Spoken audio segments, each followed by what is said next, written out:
18 ವರ್ಷಗಳ ಬಳಿಕ ಕೊನೆಗೂ ರಾಯಲ್ ಚಾಲೆಂಜರ್ಸ್ ಬೆಂಗಳೂರು ತಂಡದ ಟ್ರೋಫಿ ಗೆಲ್ಲುವ ಕನಸು ನನಸಾಗಿದೆ. 18ನೇ ಆವೃತ್ತಿಯ ಐಪಿಎಲ್ನಲ್ಲಿ ಬೆಂಗಳೂರು ತಂಡ ಚಾಂಪಿಯನ್ ಆಗಿ ಹೊರಹೊಮ್ಮಿದೆ.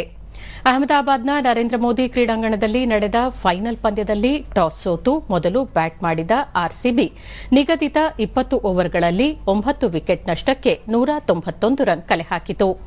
ಈ ಗುರಿಯನ್ನು ಬೆನ್ನತ್ತಿದ ಪಂಜಾಬ್ ಕಿಂಗ್ಸ್ ತಂಡ ಅಂತಿಮದವರೆಗೆ ಹೋರಾಡಿತಾದರೂ ಪಂದ್ಯ ಗೆಲ್ಲಲು ಸಾಧ್ಯವಾಗಲಿಲ್ಲ. ತಂಡದ ಪರ ಶಶಾಂಕ್ ಸಿಂಗ್ 61 ರನ್ ಗಳಿಸಿದರು. ಆದರೂ ತಂಡವನ್ನು ಗೆಲುವಿನ ದಡಕ್ಕೆ ಸೇರಿಸಲು ಸಾಧ್ಯವಾಗಲಿಲ್ಲ. ಅಂತಿಮವಾಗಿ ಪಂಜಾಬ್ ಕಿಂಗ್ಸ್ 184 ರನ್ ಗಳಿಸಲಷ್ಟೇ ಶಕ್ತವಾಯಿತು. ಇದರೊಂದಿಗೆ 6 ರನ್ಗಳಿಂದ ಸೋಲು ಕಂಡಿತು. ಮತ್ತೊಂದೆಡೆ 18 ವರ್ಷಗಳ ನಂತರ ಬೆಂಗಳೂರು ತಂಡ ಟ್ರೋಫಿ ಎತ್ತಿ ಹಿಡಿಯಿತು. ಪಂದ್ಯದಲ್ಲಿ ಟಾಸ್ ಗೆದ್ದ ಪಂಜಾಬ್ ಕಿಂಗ್ಸ್ ಮೊದಲು ಬೌಲಿಂಗ್ ಆಯ್ಕೆ ಮಾಡಿಕೊಂಡು ರಾಯಲ್ ಚಾಲೆಂಜರ್ಸ್ ಬೆಂಗಳೂರು ತಂಡವನ್ನು ಬ್ಯಾಟಿಂಗ್ಗೆ ಆಹ್ವಾನಿಸಿತು. ಆರಂಭದಲ್ಲಿ 56 ರನ್ಗಳಿಗೆ 2 ವಿಕೆಟ್ ಕಳೆದುಕೊಂಡು ಸಂಕಷ್ಟಕ್ಕೆ ಸಿಲುಕಿದ್ದ ರಾಯಲ್ ಚಾಲೆಂಜರ್ಸ್ ಬೆಂಗಳೂರು ತಂಡ ಬಳಿಕ ಪುಟಿದೆದ್ದಿತು.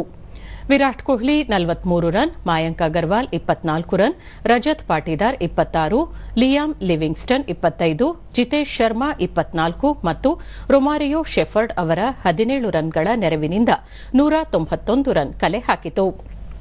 ಇದಕ್ಕೂ ಮೊದಲು 3 ಬಾರಿ 2009, 2011 ಮತ್ತು 2016ರಲ್ಲಿ ಫೈನಲ್ಗೆ ಅರ್ಹತೆ ಪಡೆದಿದ್ದ ಆರ್ಸಿಬಿ ಕಪ್ ಗೆಲ್ಲಲು ಸಾಧ್ಯವಾಗಿರಲಿಲ್ಲ.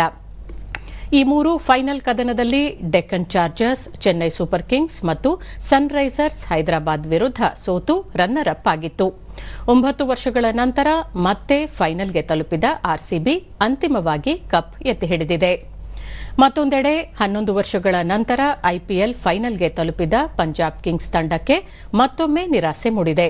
ಟೂರ್ನಿಯುದ್ದಕ್ಕೂ ಅದ್ಭುತ ಪ್ರದರ್ಶನ ನೀಡಿದ್ದ ತಂಡವು ಫೈನಲ್ನಲ್ಲಿ ಸೋಲನುಭವಿಸಿದೆ.